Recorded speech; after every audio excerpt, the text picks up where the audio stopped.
നമസ്കാരം. Iran America സംഘർഷം സമ്പൂർണ്ണ യുദ്ധത്തിലേക്ക് പോവുകയാണ്. അത് ഒഴിവാക്കാൻ കഴിയില്ല എന്നാണ് ട്രംപ് പറയുന്നത്. അതായത് അമേരിക്കൻ സൈന്യം ഇറാന്റെ മണ്ണിൽ ഇറങ്ങി കളിക്കാൻ പോകുന്നു, കരയുദ്ധത്തിന് അമേരിക്ക തയ്യാറെടുക്കുന്നു എന്നുള്ളതാണ് ഇപ്പോഴത്തെ വിവരം. തീർച്ചയായും ഈ കരയുദ്ധത്തിന് അമേരിക്ക ഒരുങ്ങുന്ന സാഹചര്യത്തിൽ ഇതുവരെ അമേരിക്ക നടത്തിയ നീക്കങ്ങളിൽ അവർക്ക് എത്രമാത്രം വിജയിക്കാൻ കഴിഞ്ഞു, എന്തൊക്കെ നേട്ടങ്ങൾ അവർക്ക് അവകാശപ്പെടാൻ കഴിയും, അതുപോലെ തന്നെ ഇറാനെ സംബന്ധിച്ചിടത്തോളം അവർക്ക് എന്തൊക്കെ നേടാനാണ് കഴിഞ്ഞത്, അവർക്ക് എത്രമാത്രം നഷ്ടങ്ങൾ ഉണ്ടായി, ഇതൊക്കെ ഒന്ന് പരിശോധിക്കുന്നത് നല്ലതായിരിക്കും എന്നാണ് എനിക്ക് തോന്നുന്നത്. എന്നാലും ഇവിടെ അമേരിക്ക പറഞ്ഞത് ഹോർമൂസിൽ അതുവഴി പോകുന്ന എല്ലാ കപ്പലുകൾക്കും അവർ കാവൽ നിൽക്കും, 20% ഫീസ് തന്നാൽ മതി എന്നാണ് ആദ്യം പറഞ്ഞത്. പിന്നീട് ഫീസിന്റെ കാര്യത്തിൽ അവർ മലക്കം പറഞ്ഞു. ഇപ്പോൾ ഫീസിനെ കുറിച്ചൊന്നും പറയുന്നില്ല. സമ്പന്നരായിട്ടുള്ള രാജ്യങ്ങളുടെ കപ്പലുകൾ ഹോർമൂസ് വഴി പോകുമ്പോൾ അമേരിക്ക കാവൽ നിൽക്കും എന്ന് പറഞ്ഞിരുന്നു. അതായത് ഇറാനെ ഇല്ലാതാക്കും, അങ്ങനെ കപ്പലുകൾക്ക് അതുവഴി സുഗമമായി സഞ്ചരിക്കാനുള്ള സൗകര്യം ഒരുക്കും എന്ന അമേരിക്കയുടെ ആ ഒരു വാക്ക് അവർക്ക് എത്രമാത്രം അത് നടപ്പിലാക്കാൻ കഴിഞ്ഞിട്ടുണ്ട് എന്ന കാര്യം നമുക്ക് ആദ്യം ഒന്ന് പരിശോധിക്കാം. കഴിഞ്ഞ ഒരാഴ്ചയായി ഇറാൻ ഇവിടെ 7ഓളം കപ്പലുകൾക്ക് നേരെ ആക്രമണങ്ങൾ നടത്തിയിട്ടുണ്ട്. ഈ 7ഓളം കപ്പലുകൾക്കെതിരെ, വാണിജ്യ കപ്പലുകൾക്കെതിരെ ആക്രമണം നടത്തിയപ്പോൾ അതിൽ കുറച്ചാളുകൾ കൊല്ലപ്പെട്ടിട്ടുണ്ട്, കുറച്ചാളുകൾക്ക് പരിക്കേറ്റിട്ടുണ്ട്, അതുപോലെ തന്നെ കുറച്ചാളുകളെ കാണാതായിട്ടുമുണ്ട്. ഒരു വിവരവുമില്ല, എന്താണ് സംഭവിച്ചത് എന്നുള്ളതിനെ കുറിച്ച് ഒരു രൂപവുമില്ല. ഈ അവസാന ദിവസം പോലും ഇറാൻ അമേരിക്കയുടെ കാവലൊക്കെ ഒരു ഭാഗത്ത് ഇവിടെ നിലനിൽക്കുമ്പോൾ ആ കാവലിനെയൊക്കെ മറികടന്നുകൊണ്ട് കപ്പലുകൾക്ക് നേരെ ആക്രമണം നടത്തിയിട്ടുണ്ട്. ഒരു കപ്പലിന് നേരെ ഇറാൻ നടത്തിയ ആക്രമണത്തെ തുടർന്ന് ആ കപ്പലിന്റെ ഇപ്പോഴത്തെ അവസ്ഥ എന്താണ് എന്നുള്ള ആ ദൃശ്യങ്ങൾ നമുക്കിപ്പോൾ കാണാൻ കഴിയും. അതായത് കപ്പൽ മുങ്ങിക്കൊണ്ടിരിക്കുകയാണ്. ആളുകൾ ജീവനും കൊണ്ട്, അതിലെ നാവികരൊക്കെ ജീവനും കൊണ്ട് ഓടുന്ന അല്ലെങ്കിൽ കടലിൽ ചാടി നീന്തി രക്ഷപ്പെടാനൊക്കെയുള്ള ശ്രമങ്ങൾ നടത്തിയെന്ന വിവരമാണ് പുറത്തു വരുന്നത്. കപ്പൽ ഇങ്ങനെ മുങ്ങിക്കൊണ്ടിരിക്കുന്നു. ഇറാൻ ഇപ്പോഴും അമേരിക്കയുടെ കാവലും കരുത്തുമൊക്കെ അവരൊരു ഭാഗത്ത് പറയുമ്പോൾ, അല്ലെങ്കിൽ ആ കരുത്തിൽ വിശ്വസിച്ച് ചില ആളുകളൊക്കെ കപ്പൽ ഹോർമൂസിലൂടെ കൊണ്ടുപോകുന്നതിന് വേണ്ടി ശ്രമിക്കുമ്പോൾ അമേരിക്കക്കും അതുപോലെ തന്നെ ഈ കപ്പൽ ഇറക്കിയ ആളുകൾക്കും ഒക്കെ നല്ല പണി കൊടുക്കുകയാണ്. കപ്പലുകൾ മുക്കിക്കളയുകയാണ്.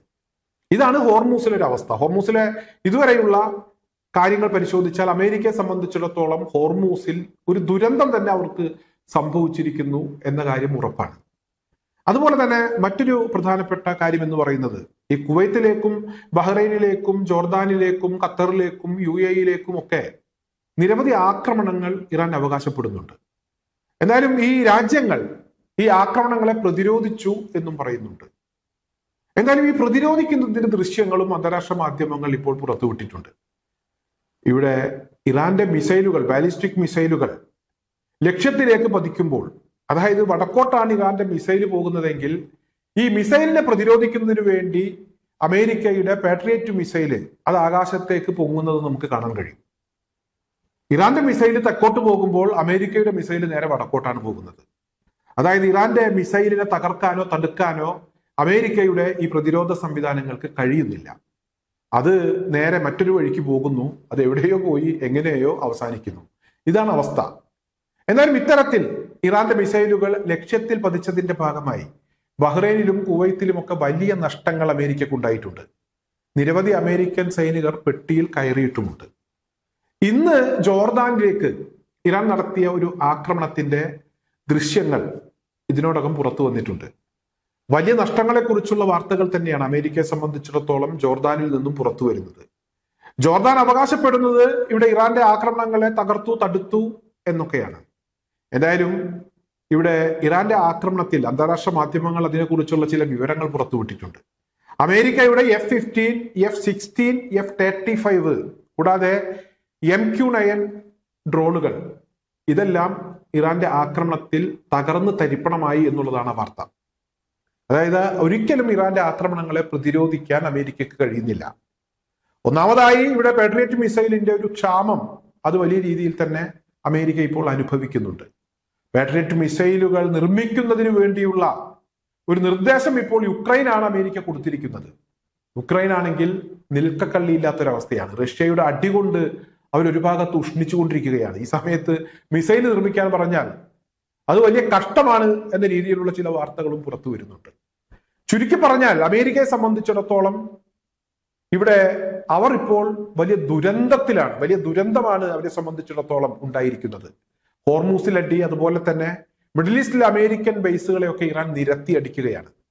അമേരിക്ക മിഡിൽ ഈസ്റ്റിൽ നിന്ന് പോകാതെ തൽക്കാലം പരിപാടി അവസാനിപ്പിക്കാൻ ഉദ്ദേശമില്ല എന്ന് ഇറാനും പ്രഖ്യാപിച്ചിട്ടുണ്ട്.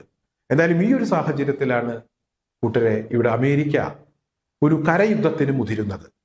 എന്തായിരിക്കും അമേരിക്കയുടെ അവസ്ഥ കരയുദ്ധത്തിൽ ഇറങ്ങിയാൽ എന്ന കാര്യം നമുക്ക് ഊഹിക്കാവുന്നതേയുള്ളൂ.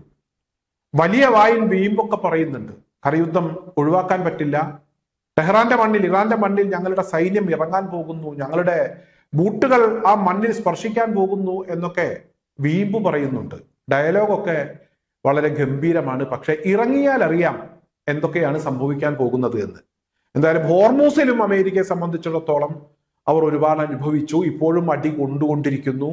അതുപോലെ തന്നെ മിഡിൽ ഈസ്റ്റിലെ അമേരിക്കൻ ബേസുകളൊക്കെ ഇറാൻ തകർത്ത് തരിപ്പണമാക്കി മുന്നേറിക്കൊണ്ടിരിക്കുന്നു. ഇറാനെ സംബന്ധിച്ചിടത്തോളം അവരുടെ രാജ്യത്തും നഷ്ടങ്ങൾ ഉണ്ടായിട്ടുണ്ട്. പക്ഷേ ലോക പോലീസായിട്ടുള്ള അമേരിക്കക്ക് കിട്ടുന്നതിന് തന്നെയാണ് ഇപ്പോൾ വാർത്താ പ്രാധാന്യമുള്ളത് എന്നാണ് ഞാൻ മനസ്സിലാക്കുന്നത്.